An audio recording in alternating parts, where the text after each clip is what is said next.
This is the Detroit Sports Podcast Network. This episode of Vito Sunday Report is brought to you by The Athletic, premium coverage for passionate Detroit sports fans. Listeners of this very podcast and all episodes of the DSP network can get 20% off the first year of an annual subscription by visiting theathletic.com/DSP. After drinking maybe a few too many beers and dancing my behind off, giving myself a huge workout Saturday night in downtown Detroit near Little Caesars Arena, I am back this week for another edition of Vito's Sunday Report. I am your host, Vito Jerome Churko, and have a few topics to discuss with you guys this week. First and foremost, the struggles of the Detroit Pistons, losers of 8 of their last 10 now. And after starting off hot with Blake Griffin and winning 4 straight games once they acquired Blake Griffin from the LA Clippers, the Pistons have returned to their previous erroneous ways and struggles at times, looking lost on defense. Andre Drummond even looking lost on defense. Blake Griffin at times taking some shots when he shouldn't be shooting. You know, especially from the outside. He's developed a three-point stroke. Thing is, he's still not very darn effective at shooting from outside. Just now he can do it a little bit more, and he's still willing to put the ball on the floor, get to the rim, attack the hole. The thing is, he doesn't attack the rim as consistently and in a ferocious manner as consistently as he once did because of injuries and all the wear and tear on his body. And the problem with once that athleticism fully wears away from Griffin, what will he be left to do? That is the concern, and was the concern from day one when the Pistons acquired him and gave up what they did, including a first-rounder, to acquire Blake Griffin from the Clippers. Because what kind of game does he have outside of his extreme athleticism, which obviously, once again, isn't where it used to be, and once that erodes completely, can he still be an effective player in the NBA? In terms of a guy that can be the star of a team or the number 2 best player, 3rd best player on an NBA squad.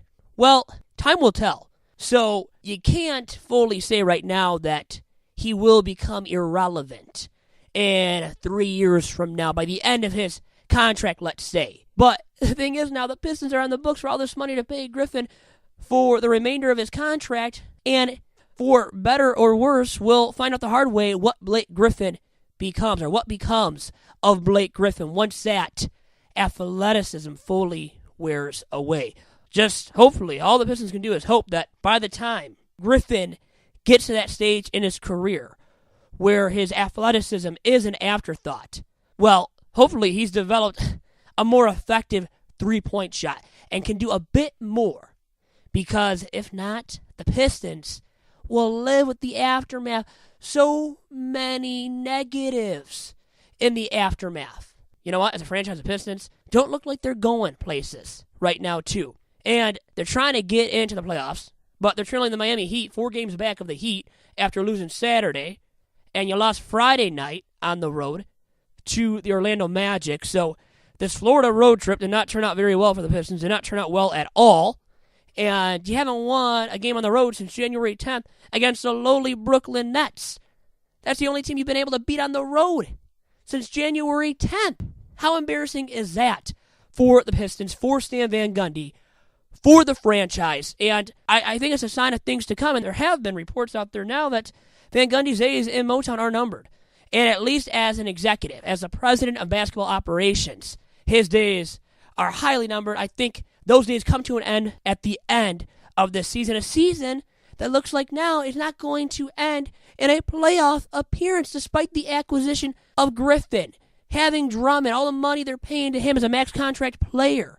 And their payroll is like 7th in the NBA, in the top 10 in the NBA. So you have all these contracts, all this money on the books the Pistons are responsible for moving forward, and you're not going to even make the playoffs this year. And you know the Eastern Conference, perhaps is better. There is a lot more parity than there has been, but at the bottom of the East, still not good. It still stinks. Smells very bad. So the Pistons can't get into a playoff spot, even the 8th seed. Well, at this point, it does not look like it's going to happen, playing the Cavs next. And a lot of the remaining schedule is going to be very tough too, as 5 of their next 6 are against playoff contending teams, and 4 of them at Cleveland, at Utah, at Denver, and at Portland are on the road, where they haven't won in recent memory. Now they're going to beat good teams, playoff teams on the road. Good luck with that, Pistons. I don't see it happening. I don't see a playoff appearance happening in the 4th year under Stan Van Gundy, and I think it screams to me that, once again, Van Gundy will not last past this season, at least as the president of basketball operations. And honestly, based on how the team is playing too, he might be coaching himself out of a job in Motown as well. If you were curious, too, Blake Griffin's contract runs out when he's 32 at the start of the 2021-22 season. He is currently making the 2nd highest average annual value in the NBA. So his contract, once again, is the 2nd highest average annual value contract in the NBA today at $34+ million a season for a guy that you gotta believe, once again, his ability, his talents as an athletic freak, which have already seen a downturn in productivity, are going to take a major dip relatively soon. So a lot of money to be forked over to Mr. Griffin in the near, you could also say long-term future. So now, pivoting a little bit, I will pivot here. Okay, my best basketball pivot to another topic in hoops. The Michigan Wolverines, and how about the fact they have won now the Big Ten Conference Tournament 2 straight seasons. And now these are the first 2 conference tournament championships won by Beilein, John Beilein, the head man at U of M, since he's been the head coach at Michigan. And what Michigan has done to win this season, completely reverse or flip of the script. Because in past seasons, the past 5 tournament appearances made by the Wolverines, well, those teams were great offensively. They were top 30 offenses. This season, a top 10 squad in defensive efficiency is Michigan. And actually, the latest stat I saw is that Michigan ranks number 6 in defensive efficiency in all of college basketball. Quite impressive when you bring up that Michigan's D has been kind of stinky in the past in those past 5 tournament appearances. And this season, a lot of it has to be attributed to the great guards. Xavier Simpson and Charles Matthews specifically. Those 2 individuals can get it done on the perimeter. Very good ball hawks, guys that can play very solid D consistently. And they have all season long. So being able to shut down guys, curtail guys' production on the perimeter, game after game. And because of their efforts defensively, their strong defensive efforts all season long, Michigan has reaped the benefits. And then you also got bigs like John Teske. Pesky defense played by him against Isaac Haas of Purdue in the Big Ten Tournament Championship game. His defense was key there. You saw great D out of him in the first half, notably. And he's got a ton of size. 7'1" is Teske. Mo Wagner, 6'11" dude, almost a 7-footer himself, also has the ability to play very solid rim protecting D. He has had a heck of a season, including in Michigan's first contest against MSU, beating Sparty in East Lansing. He had 20-plus points, I believe 27 points in 27 minutes against the Spartans. He's been great offensively, has a back-to-the-basket game, great around the rim, at finishing and at playing defense. So all of that added up has led Michigan to this tremendous season, a 2nd straight Big Ten Tournament championship. So now what will they do in March here in the NCAA Tournament? A week and a half off. They don't play this Thursday and this Friday. They got an extra week of preparation. Well, just over a week and a half, you could say, beginning with tomorrow, as they don't play this week. And then with what their seed will be, and let's say they get a 5th seed, maybe a 4th seed in the tourney, and people are projecting them mostly to finish as high or to finish with as good of a seed as the number 4 seed. Well, with that being said, they're playing not this Thursday or Friday, but the following Thursday or Friday. So once again, all this time off. And the thing is, you can't prepare for an opponent. You don't even know who your opponent is going to be until next Sunday. Typically, that would have been the time when Michigan, would have been playing in the Big Ten Conference Tournament, the championship game, and would have then found out after that conference tournament championship game who they were going to play in the NCAA tourney.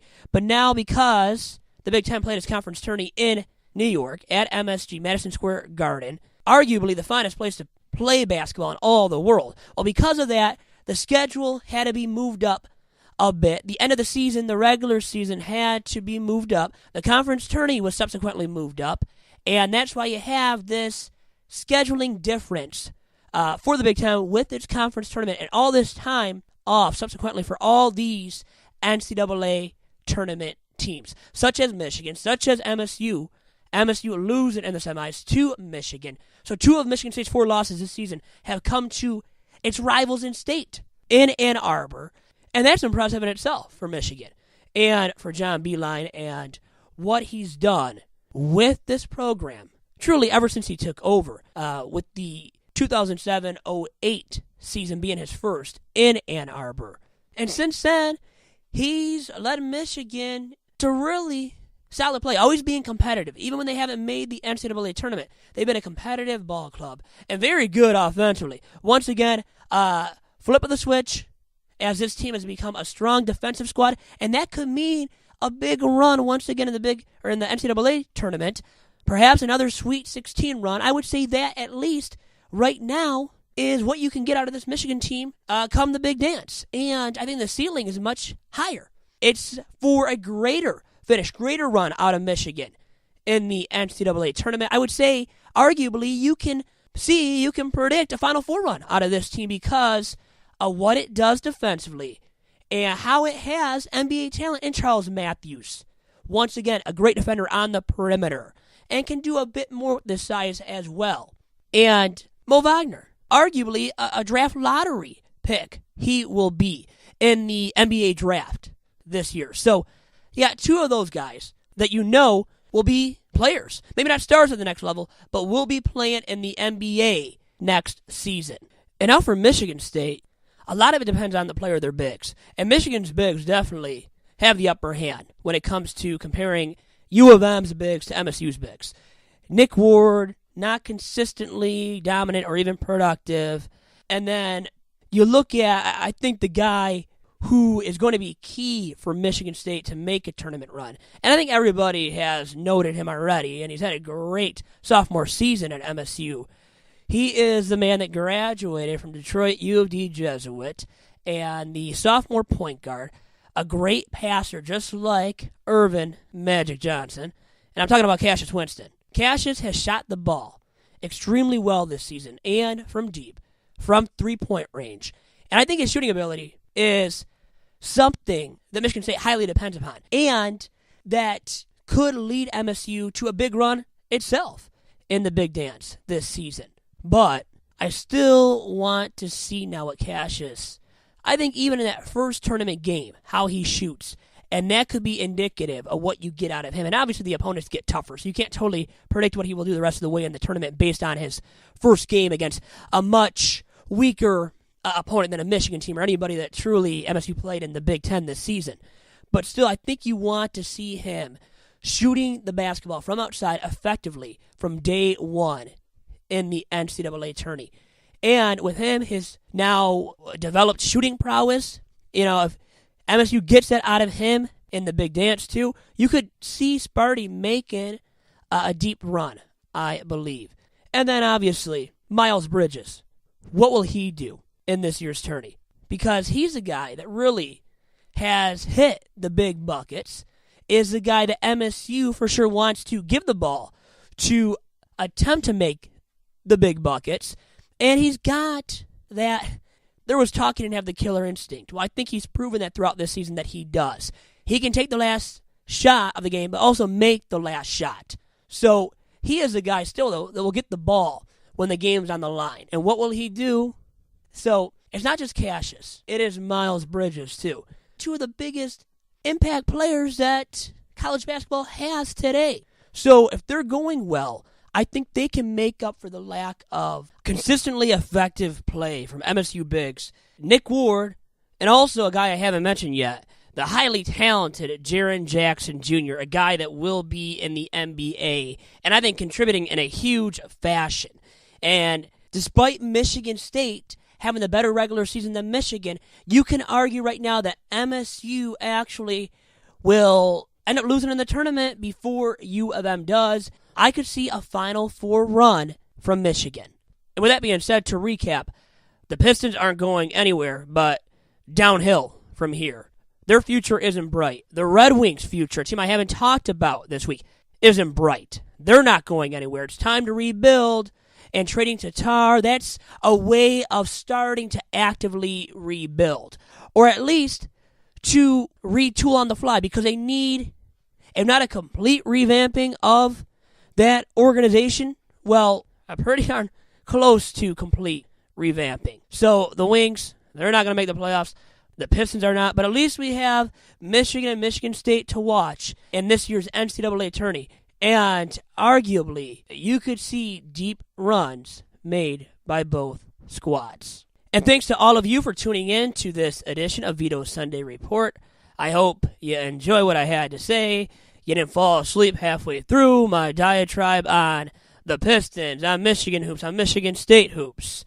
And make sure to tune in to other podcasts of mine on a weekly basis, and they are Tigers Talk, which drops on Wednesdays, and Two Bad Hombres, which drops every Saturday, courtesy of the Detroit Sports Podcast Network. You can follow me on Twitter at Vito Jerome. Also follow the DSP Network on Twitter at Detroit Podcast.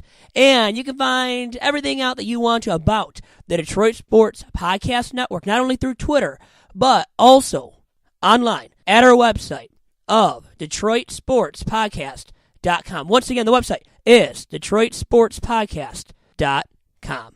Adios.